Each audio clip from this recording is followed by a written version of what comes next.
Halo Wir, karena saat ini Ishura Season 2 sedang tayang dan mungkin akan ada banyak skin yang di skip mengingat jatah durasi anime itu sangat terbatas ya. Kali ini gue bakal bikin penjelasan lengkap tentang apa aja yang terjadi di setiap episodenya. Untuk mengawali video ini, kita bakal langsung bahas ke episode 1 di Season 2 dulu. Di awal cerita, kita diperlihatkan gadis yang hidup di desa gurun bernama Ani ya. Dari jejak kakinya, sudah jelas bahwa salah satu kakinya itu telah terluka. Nah, di animenya diperlihatkan bahwa Ani bertemu dengan seorang manusia kadal atau semeu di kereta kuda beserta seseorang yang duduk di dalamnya ya.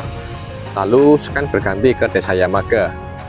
Namun dalam light novelnya, Ani sempat berbincang-bincang sebentar dengan mereka. Dan mereka membantu Ani membalut luka di kaki Ani dengan perban. Setelah itu diceritakan dalam animenya bahwa zaman dulu teror Raja Iblis telah sampai ke daerah mereka. Namun penduduk Yamaga berhasil selamat berkat perlindungan dari badai partikel. Di sisi lain, penduduk di seberang mereka, yaitu di pegunungan Itaaki, seluruh penduduk di sana tewas karena teror Raja Iblis. 昔、怖い怖い本物の魔王が来たのを知ってるだろう？その時、イターキの連中はみんな死んじまった。だけど、わしらは生き残ってる。 Nah, setelah itu Ibu Ani membandingkan antara badai partikel dengan pencipta kata. Sederhananya, pencipta kata adalah dewa yang dipercaya Minia saat itu. Mereka percaya bahwa pencipta kata adalah makhluk yang memberi berkah seni kata pada mereka. Namun, saat teror Raja Iblis terjadi, banyak orang yang menganut kepercayaan itu tewas tanpa perlawanan. Di sisi lain, di Gurun Yamaga, seluruh penduduknya dilindungi dari teror Raja Iblis oleh badai partikel. Nah, di animenya mungkin tidak begitu rinci dijelaskan, tapi tiap tahun di Gurun Yamaga terdapat tradisi di mana anak-anak di sana disambut badai partikel. Para orang tua di sana berkata bahwa mereka dibawa ke negeri jauh dari gurun. Nah, pas Ani kebagian jatah buat ketemu badai partikel, dia sadar bahwa perkataan orang tua di Gurun Yamaga itu bohong semua. Nyatanya, di tempat pertemuan dirinya dengan badai partikel, banyak berkas darah dan serpihan tulang dari teman-teman Ani yang pergi terlebih dahulu. Ya, singkatnya, para anak-anak di Gurun Yamaga cuma dijadikan tumbal supaya para orang tua di sana tidak dimakan badai partikel.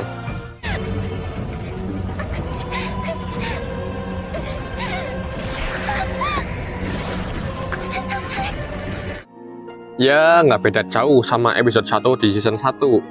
Di season 1 yang jadi korban itu teman Yuno bernama Lucelles ya.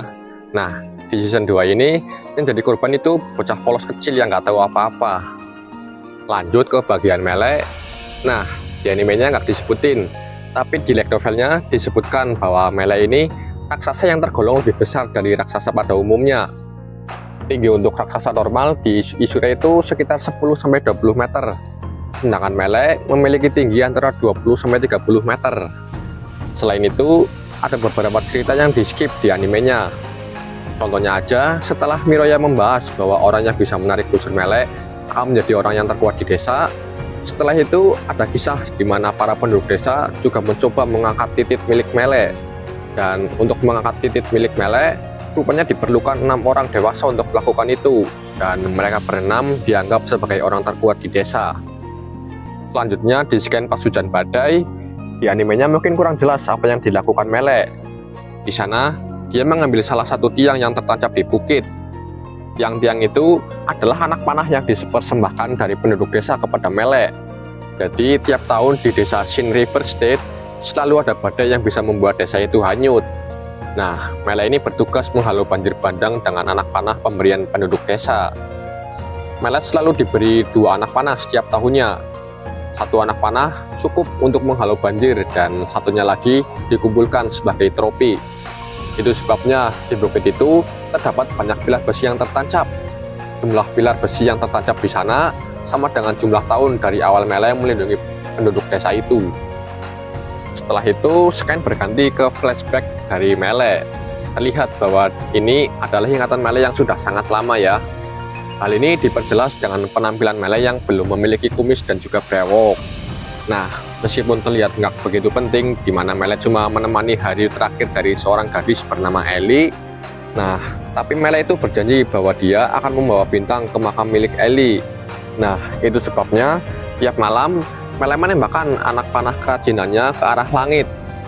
Mungkin aja ya, ini mungkin aja loh ya, si Mele ini pernah punya perasaan kepada Ellie.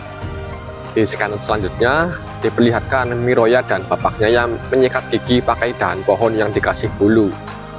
Mungkin ini cuma hal sepele ya, tapi jujur gue suka anime dengan world building yang merhatiin detail-detail kecil kayak gini. Memang di kota besar seperti Auratia sudah ada sikat gigi konvensional, namun di desa yang terpelosok seperti Shin River State, menggunakan dahan sebagai sikat gigi sudah seperti budaya mereka sendiri. Di transisi iklan episode 1 ini terdapat penjelasan singkat tentang ras raksasa. Sederhananya, ras raksasa memiliki umur yang panjang dan hidup bepergian.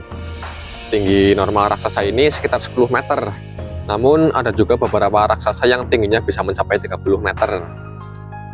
Ya, mungkin cuma itu aja ya, beberapa penjelasan singkat tentang cerita Mele. Nah, setelah menceritakan ras manusia yang paling besar, yaitu ras Gigan, di bagian selanjutnya, kita bakal membahas tentang Kuro yang merupakan ras manusia paling kecil, yaitu ras Replechaun. Di sini, di bagian ini, mungkin nggak begitu banyak ya hal yang gue omongin. Untuk pertama, Kuro ini punya kemampuan bernama Kewaskitaan, di mana dia mampu memproses segala informasi dalam sekali pandang. Ya, mirip-mirip kayak Sick Eye milik Gojo Satoru gitulah. Tapi saat ini kemampuan Kewaskitaan milik Kuro itu udah gak prima lagi. Itu sebabnya dia punya rekan bernama Tsunei yang membantunya untuk melakukan pengawasan. Nah, untuk Tsunei sendiri, dia itu seorang homunculus hasil eksperimen dari seorang raja iblis yang memproklamirkan diri. Dan bisa dibilang, Tsunei ini adik dari Nihilo.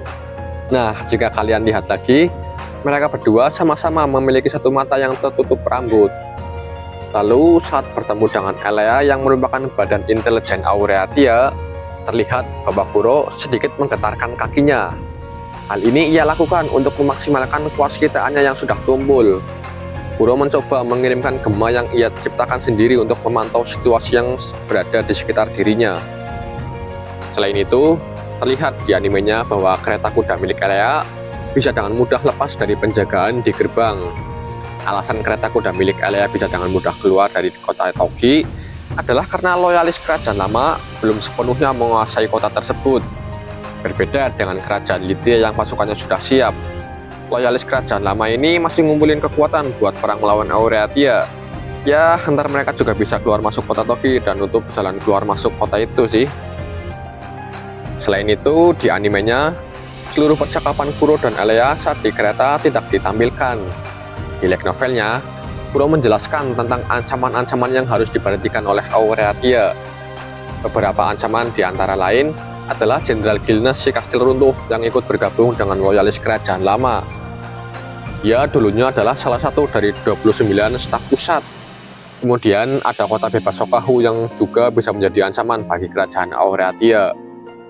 Dan sedikit informasi soal loyalis kerajaan lama ya. Sederhananya, sebelum teror Raja Iblis ada, Minia memiliki 3 kerajaan utama, yaitu Kerajaan Utara Sejati, Kerajaan Pusat, dan Kerajaan Inggris Barat. Akibat dari teror Raja Iblis, ketiga kerajaan itu bergabung menjadi satu dan terbentuklah Kerajaan Auratia. Nah, para loyalis kerajaan lama ini pengen mencah Auratia lagi setelah Raja Iblis tewas. Simpelnya gitulah. Lalu di animenya, saat kereta Elea dikejar Wurem, tiba-tiba Sojiro bisa bareng sama Elea, sedangkan dia malah nggak ada. Jadi gini, setelah perang antara Auratia dengan kerajaan Lydia, Sojiro diakui sebagai pengunjung oleh kerajaan Auratia. Nah, kerajaan Auratia ini nganggap kalau kemampuan Sojiro itu bisa dimanfaatin sampai waktu turnamen kerajaan tiba.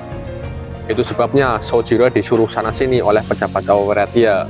Ya, sederhananya, Sojiro masih diminta untuk unjuk gigi sampai ada pejabat yang mau ngesponsorin dia.